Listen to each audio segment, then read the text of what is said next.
Hi everyone, hope you are doing well from wherever you're watching this channel, depending on your time zone.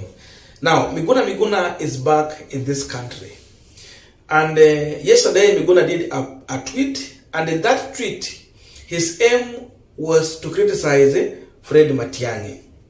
But unfortunately, Miguna accidentally, maybe knowingly or unknowingly, he ended up criticizing and exposing William Samoei Ruto and CJ Mother Koome.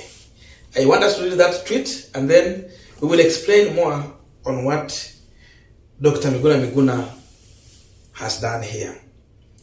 I bumped into Matiang'i at the current country club today in the morning, and I asked him, "Are you still alive?" He responded, "Yes, I am not dead." The man is fat than a toad.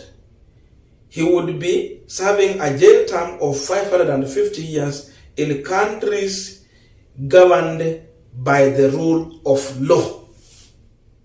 Just mark the last words. Country governed by rule of law. What is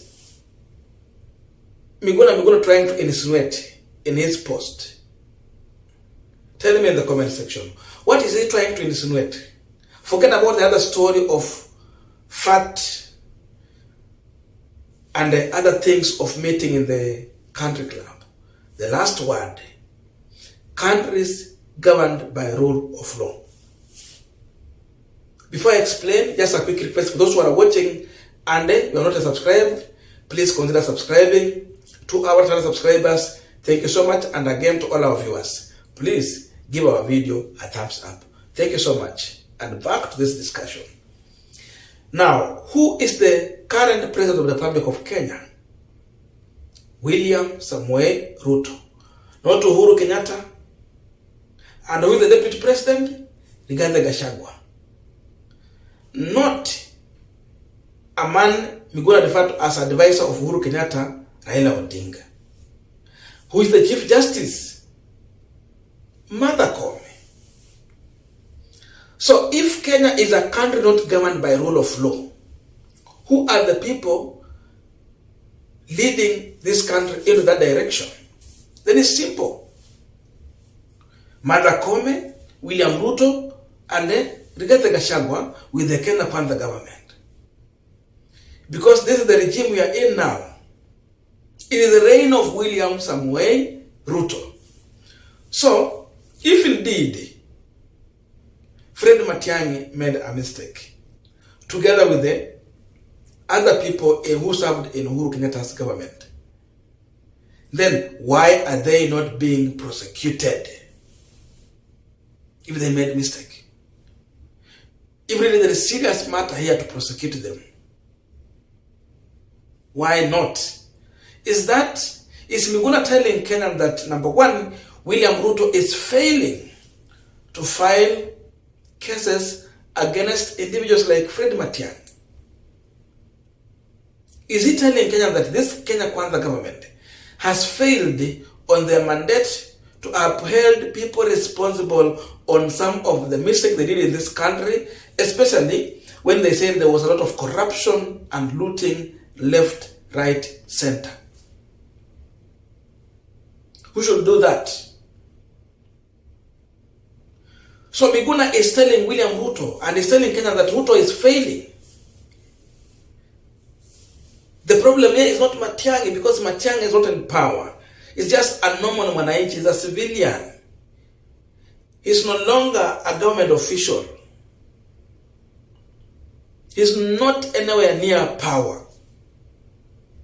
They can do anything they want if they want to prosecute him, if they feel that they have a serious case that can go through the court, na akwe charged, they can go ahead. Secondly, if Miguna is saying that Kenya is a country not governed by rule of law, because that's what it means, then who is failing? Number two is Mother Koome. Because Mother Koome, if this country is not being governed by rule of law, then what is she doing to make sure that people are following the law? What effort is she making? Because the only thing we are seeing, she has become a rubber stamp of the executive. Anything executive will do, she rubber stamp it. Anything executive will do, she's in agreement with them. So definitely, Miguna is telling us that Mother Koome has failed to play her role. Or if not so, then number 3, we can go ahead and say that indeed, Fred Matiang'i and the others of Uhuru Kenyatta, together even with Uhuru himself, because he has been mentioned severally by Rigathi Gachagua and these other few individuals here, it means they don't have any case to answer. And this is confirming to us that then all those things that Gachagua and his team were trying to put on Uhuru Kenyatta, it was all hot air. That's why these individuals have never been charged anywhere in the court of law. No one has filed case. That's why there is no one who is following these people. Instead, we are seeing Gachagua who goes to media, anaenda kwa TV station inoro huko kufile case huko, ni kama anafile case huko, because when you go on a TV station to complain, to talk about the people whom you are going to jail, those are just mere threats. He's not serious. Because if he is serious, then the story was talking about in Enoro TV, the people whom they are going to prosecute, the thing that they are going to recover, items they are preparing to freeze, he will not be talking on media. He will be somewhere in the office trying to make sure that they are doing it. But if you see these people coming to talk these things on TV and radio, it means they have no plan. They just want to create a perception so that people will view some people as individuals who messed this country. That's why you see Gachagua will talk too much with zero action. Ruto will join in and say, yes, this country was looted left, right, center, and he was in the same government. He will talk about, yes, we found nothing in the treasury. But what is he doing about it? Why is he not dealing with those people who destroyed the treasury, who looted the treasury, who misused funds?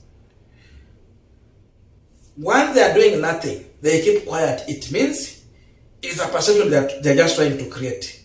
But these people have not made any mistake. And if they have made it, then a serious person who is working will keep quiet, and they will allow the court to do their work. Atumia watu wake, apeleka watu kotini, watu wafungwe na mali ya serikali irudishwe. Hivyo tu. The rest is a drama. The rest is PR. The rest is a political tool they're trying just to use here. So Miguna is confirming to Kenyans that Ruto is using the situation about Uhuru Kenyatta and his allies leaving office to create a fake perception, to use it politically, that he found nothing, so that he don't want to carry the blame. He's shifting blame to a man who has already retired. He's shifting blame to a cabinet that is no longer existing. He's not ready to take responsibility. So I have seen 3 things. Maybe he's saying Ruto has failed, Mother Koome has failed, and number 3, Uhuru and his team did not loot anything. We didn't have a story about treasury was left empty. No, it was not empty.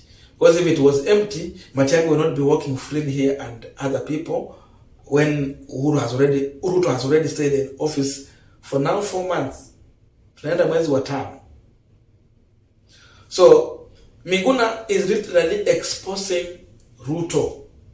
He's exposing Mother Koome. And yes, of course, Ruto can never be a man who can respect a rule of law. Because when Miguna was forcefully removed from this country, when he was deported, Ruto supported. Akina Kiptuma Murkomen and the team they were supporting. They were literally supporting impunity. So how do you expect such a person to respect the rule of law? He will never. because he was supporting impunity.